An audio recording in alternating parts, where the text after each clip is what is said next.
కూటమి ప్రభుత్వంలో no schemes, only scams. ఎక్కడా స్కీమ్లు లేవు, కానీ స్కామ్లు మాత్రం కావాల్సినవి ఉన్నాయి. అధికారంలోకి వచ్చిన వెంటనే పెన్షన్ 3000 చేస్తానని సంవత్సరానికి 250 రూపాయలు మాత్రమే పెంచి వృద్ధుల్ని, వికలాంగుల్ని, వితంతుల్ని స్కామ్ చేసింది ఎవరు?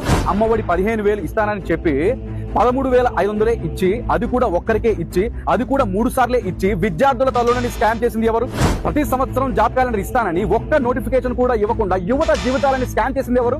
మద్యపాన నిషేధం చేస్తానని మంచి మద్యాన్ని నిషేధించి జే బ్రాండ్లను తీసుకొచ్చి డిజిటల్ పేమెంట్ లేకుండా అధిక ధరలకు అమ్ముకొని మహిళల మంగళ సూత్రాలతో స్కామ్ చేసింది ఎవరు? ఇసుక లేకుండా చేసి, కార్మికులకు ఉపాధి లేకుండా చేసి వాళ్ళ పొట్ట కూటితో స్కామ్ చేసింది ఎవరు? సిపిఎస్ రద్దు చేస్తానని ఉద్యోగుల్ని, పోలవరం కడతానని రైతుల్ని, 3 రాజధానులు కడతానని ఓటు వేసిన ప్రతి ఒక్క పౌరుని మోసం చేసింది ఎవరు? కూటమి వచ్చిన వెంటనే వృద్ధులకు, వితంతులకు, వికలాంగులకు ఒకేసారి పెన్షన్ పెరిగింది. ఉచిత ఇసుక వచ్చింది. అన్నార్థులు ఆకలి తీరుస్తూ అన్నా క్యాంటీన్ కూడా వచ్చింది. దీపం పథకంతో సిలిండర్ ఇంటికి వచ్చింది. యువతకు డిఎస్సి నోటిఫికేషన్ వచ్చింది. టీసీఎస్ తో సహా రాష్ట్రానికి పెట్టుబడుల వరద వచ్చింది.